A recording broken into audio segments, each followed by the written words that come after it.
예수님께서 몸을 굽혀 땅에 뭔가를 쓰신 후 죄 없는 자가 먼저 돌로 치라고 말씀하셨습니다. 이 말씀을 듣고는 양심의 가책을 느껴 어른부터 젊은이까지 모두 가버리고 오직 예수님과 간음증에 잡혀온 여자만 남게 되었습니다. 그런데 성경 구절을 자세히 살펴보면 흥미로운 사실이 눈에 띕니다. 죄 없는 자가 먼저 돌로 치라라는 말씀과 이를 듣고 모두가 주랭랑친 이 일 사이에 예수님께서는 한 번 더 몸을 굽혀 손가락으로 뭔가를 쓰셨다고 합니다. 그들이 이렇게 말함은 고발할 조건을 얻고자 하여 예수를 시험함이러라.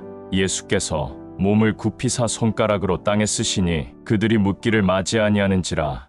이에 일어나 이르시되 너희 중에 죄 없는 자가 먼저 돌로 치라 하시고 다시 몸을 굽혀 손가락으로 땅에 쓰시니 그들이 이 말씀을 듣고 양심의 가책을 느껴 어른으로 시작하여 젊은이까지 하나씩 하나씩 나가고 오직 예수와 그 가운데 섰는 여자만 남았더라. 예수님께서 첫 번째 쓰신 것은 짐작컨대 너희들이 나를 시험하려고 간음증에 잡힌 여자를 데려왔지만 간음죄를 저지른 여인이나 깨끗하고 거룩한 척하는 너희 바리새인과 서기관들 모두 마찬가지로 더러운 인간들이라는 점을 알려주는 율법 구절을 쓰신 것이었다. 그 결과 모든 사람들이 자신들이 죄인임을 깨닫고는 그 여인을 치려고 들고 있던 돌들을 내려놓고는 가버린 것입니다. 그렇다면 이번에는 무엇을 왜 쓰신 것일까?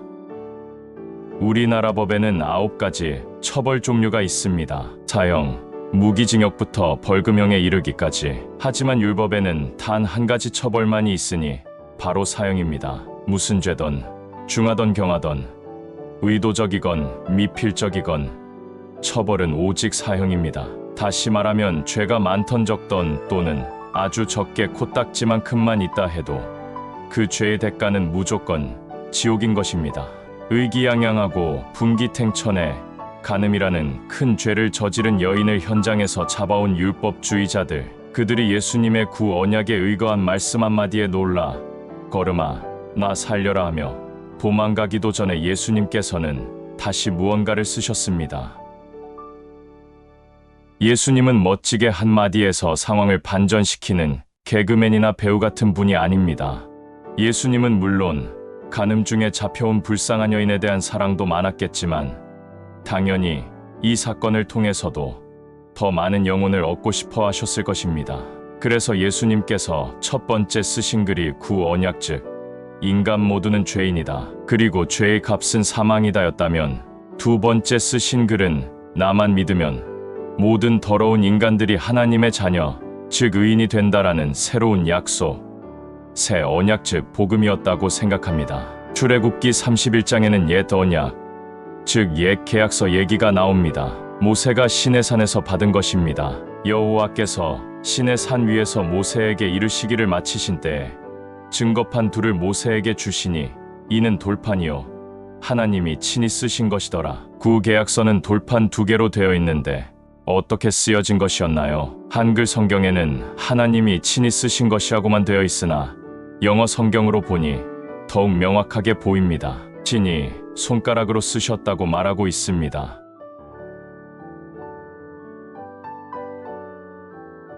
간음증에 잡혀온 죄인과 깨끗한 죄인들인 바리새인과 서기관들이 운집한 성전에서 예수님께서 손가락으로 땅에 쓰신 것입니다.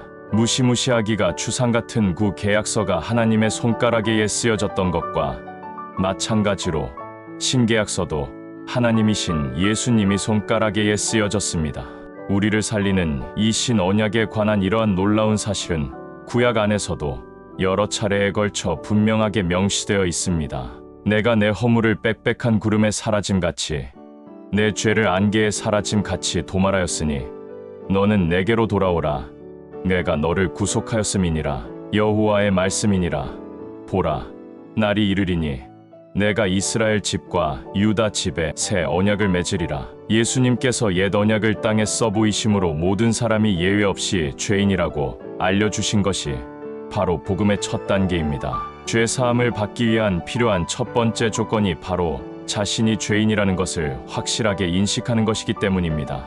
죄인이 아니라고 주장하는 사람을 죄에서 구원해 줄 수는 없기 때문입니다. 두 번째 단계가 예수님 희생으로 우리가 값없이 죄사함을 받는 것입니다. 참으로 안타까운 것은 예수님이 죄 없는 자가 먼저 돌로 치라고 했을 때 모든 바리새인들과 서기관들이 양심에 찔려 물러갔다면 당연히 그들 자신이 죄인이었다는 점을 확실히 알고 있었고 또 죄인은 지옥에 간다는 것을 누구보다 잘 알고 있었을 터입니다.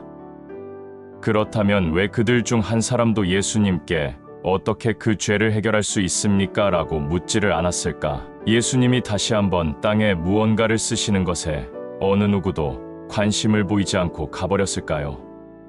뜻하진 않았지만 우연히 예수님을 만나 천국에 갈 수 있는 저로 이 찬스를 놓쳐버린 것입니다. 자신들이 죄인이라는 것까지는 깨닫았고 바로 코앞에 그 시꺼먼 죄를 흰눈같이 씻어줄 하나님의 독생자 예수님이 계셨는데 도망치듯 가버리는 사람들을 바라보는 예수님의 마음은 어떠했을까? 하나님이 세상을 이처럼 사랑하사 독생자를 주셨으니 이는 그를 믿는 자마다 멸망하지 않고 영생을 얻게 하려 하심이라.